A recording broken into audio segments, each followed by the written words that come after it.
The early ocean voyages were probably big mistakes.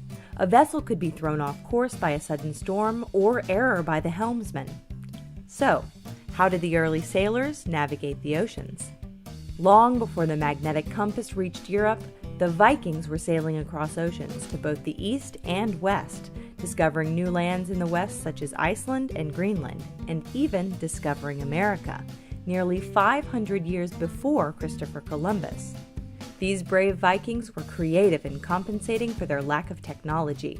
Floki Vilgerdarson, a great Viking explorer credited with the discovery of Iceland, carried aboard a cage of ravens. When he thought land should be near, he would release one of the birds. If it circled the boat without purpose, land was not near. But if it took off in a certain direction, the boat followed, knowing the bird was headed toward land.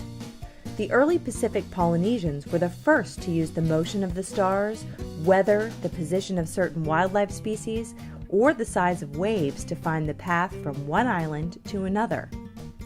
Using the motion of stars? Imagine one night you call a friend who's a few thousand miles away and ask them to name the star which is directly over their head. You could then find that star in the night sky, and the point on the horizon directly below that star would be their exact direction from you at that moment. Unfortunately, a few minutes later that star would have moved, and so you'd need a new one. With this method, it would take a lot of phone calls for every new star. Fortunately, there is one star in the night sky that does not appear to move. It's called Polaris, the North Star. The easiest method for finding the North Star is by finding the Plough, an easy-to-identify group of 7 stars. It is known as the Big Dipper to the Americans and the Saucepan to many others. The Plough rotates anti-clockwise about the North Star, so it will sometimes appear on its side or even upside down. However, its relationship to the North Star never changes, and it will always dependably point the way to it. The first useful invention to help was the magnetic compass. With that, you could hold a steady direction as you sailed. And with something called a dead reckoning, sailors estimated their ship's speed by noting the time it took for a wood chip, a bubble, or a piece of seaweed to pass along the length of their vessel. But since the time was measured with a sand glass, these early calculations were often way off. To determine a position on Earth's surface, it is necessary and sufficient to know the latitude, longitude, and altitude. Altitude considerations can, of course, be ignored for vessels operating at sea level. If you have a compass, know the date, and have a set of prepared navigation tables showing how high the sun should be at local noon, then you can determine your latitude easily. But to calculate your longitude, you need, oddly enough, a very accurate clock, which is calibrated to Greenwich Mean Time, or GMT. Here's why. We know that Earth revolves about its axis once every 24 hours. In other words, the Sun completes its apparent revolution of 360 degrees in 24 hours. So in 1 hour, the Sun appears to move 15 degrees. In 4 minutes, it appears to move 1 degree.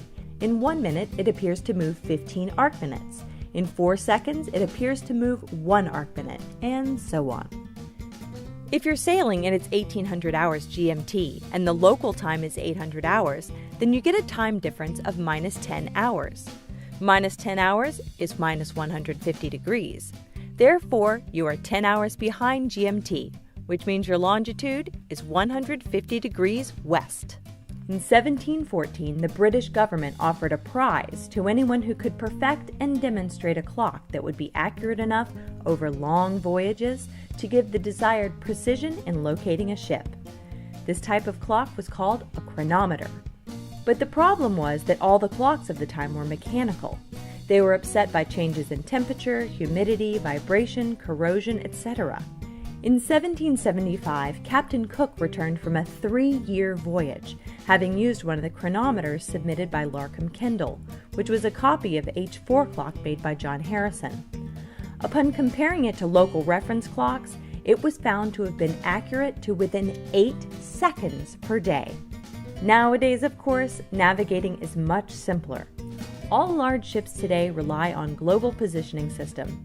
Marine GPS receivers don't show streets, They give longitude and latitude, and typically also show maps of any nearby coastlines, harbors, lighthouses, etc. Many also display the approximate depth of the water as well. Many marine GPS units now have a man overboard button. If someone falls overboard, the captain or other crew member presses that button. The GPS unit then marks that spot in the ocean and typically displays a directional arrow pointing to it, along with a distance reading to that spot. That lets the captain turn the ship around and return to the spot where the person fell into the water. I suspect most ships even now carry a sextant, a handheld instrument used to measure angles between the sun and moon and horizon, as a backup to their GPS systems. With that and an accurate wristwatch and navigation tables, a competent navigator can still find where he is on the ocean, even if the modern GPS unit fails. So when you're sailing, you might not save time, but time just might save you.